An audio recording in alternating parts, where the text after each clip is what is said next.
Hello दोस्तों, स्वागत है आपका हमारे यूट्यूब चैनल लॉ के सफ़र में। लास्ट वीडियो में हमने 2-3 पार्ट्स कवर कर लिए थे। इस पार्ट में हम कवर करने वाले हैं मोस्ट इम्पॉर्टेंट थिंग जो अभी मार्केट में ट्रेंड कर रहा है और चल रहा है, वो है हमारा असेसमेंट। सबसे पहले अभी स्टार्टिंग में अभी हमारे 17-18 के फाइनेंशियल के स्टेट में जीएसटी लॉ में हो रहे हैं। तो सबसे पहले हमें ये समझना होगा कि असेसमेंट कितने टाइप के होते हैं और जो डिपार्टमेंट से नोटिस आ रही है वो वैलिड है या नहीं है, और किस तरीके से उनका जवाब देना है।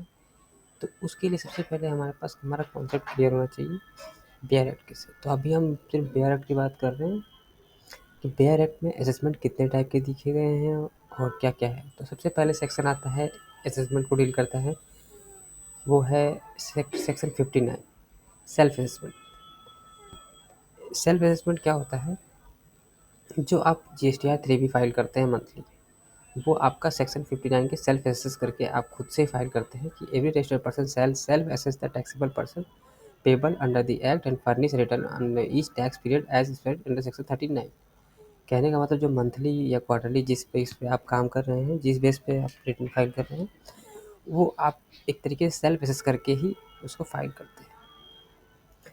तो 59 सेक्शन के बाद हम आते हैं नेक्स्ट सेक्शन पे अपने, जो है हमारा प्रोविजनल असेसमेंट सेक्शन 60। सेक्शन 60 क्या कहता है वो हमें देखना है। प्रोविजनल असेसमेंट, प्रोविजनल असेसमेंट क्या होता है, प्रोविजनल असेसमेंट कब की जाती है, उसके बारे में उन्होंने लिखा। तो जैसा कि हम देख पा रहे हैं सेक्शन 60 सब सेक्शन 1 में क्या कहा जा रहा है। Subject to the provision of the sub section 2 where the taxable person is unable to determine the value of goods and service or determine the rate of taxable person, he may request a proper officer to give him reason consent। Suppose करते हैं आप एक person है जिसको GST की supply आपको कुछ करनी है, जिसमें जीएसटी एप्लीकेबल है, लेकिन आप समझ नहीं पा रहे हैं कि उस पे सप्लाई पे टैक्स रेट क्या होगा, उसकी वैल्यूएशन कितनी निकलेगी, क्या होगा। तो इस केस के लिए ये सेक्शन दिया गया है कि अगर आपको जब कुछ ना समझ में आए किस पे क्या है, तो आप डायरेक्ट अपने एओ के पास जाएं और रिटर्न कंसेंट दें कि मेरा ये प्रोडक्ट है, मैं यहाँ बेचना चाहता हूँ, इसका क्या जीएसटी बनेगा, आप मुझे बताइए।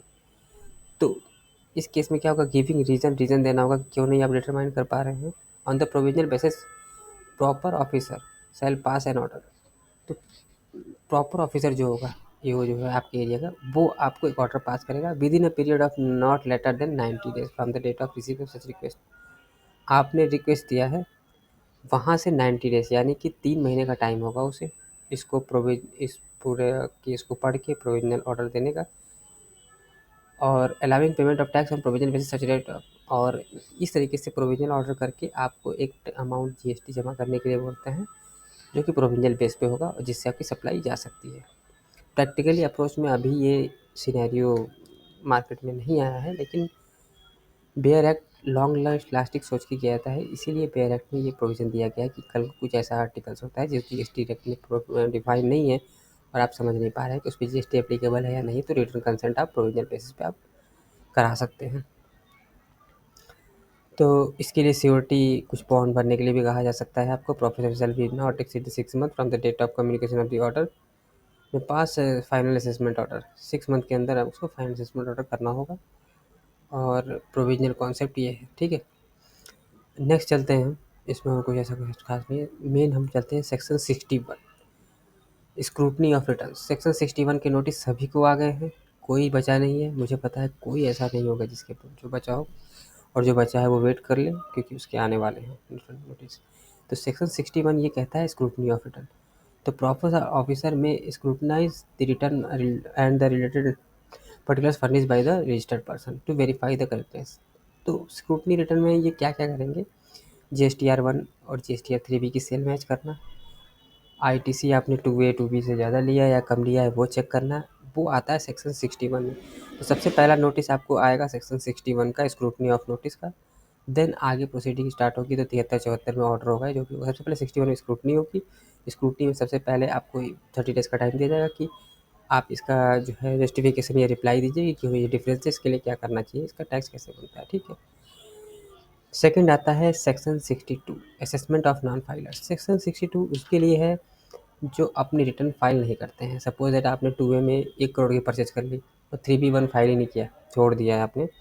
उस केस में ईओ के पास पावर होगी कि सेक्शन 62 के थ्रू सेल्फ असेस करके आपको डिमांड पेनाल्टी 73-74 में आपको नोटिस इशू कर सकता है, और इसकी रिप्लाई आपको विदिन 30 डेज करना होगा, अदरवाइज जो उसका ऑर्डर होगा वही फाइनल समझा जाएगा। असेसमेंट ऑफ अनरजिस्टर्ड पर्सन, ऐसे असेसमेंट ऑफ अनरजिस्टर्ड पर्सन उन पर्सन्स के लिए है जिसने रजिस्ट्रेशन लिया ही नहीं है, लेकिन उनकी लाइबिलिटी रजिस्ट्रेशन लेने की थी, जैसा कि हमने रजिस्ट्रेशन वाला पार्ट में ऑलरेडी कवर कर लिया है। अगर आपको चाहे तो आप वो वीडियो जाके देख सकते हैं। तो ये आप इस केस में आएगा जहाँ अनरजिस्टर्ड पर्सन है और वो लाइबल थे रजिस्ट्रेशन के, उन्होंने रजिस्ट्रेशन नहीं लिया, तो किस तरीके से असेसमेंट ऑफ अनरजिस्टर्ड पर्सन का हो जाएगा। ठीक है।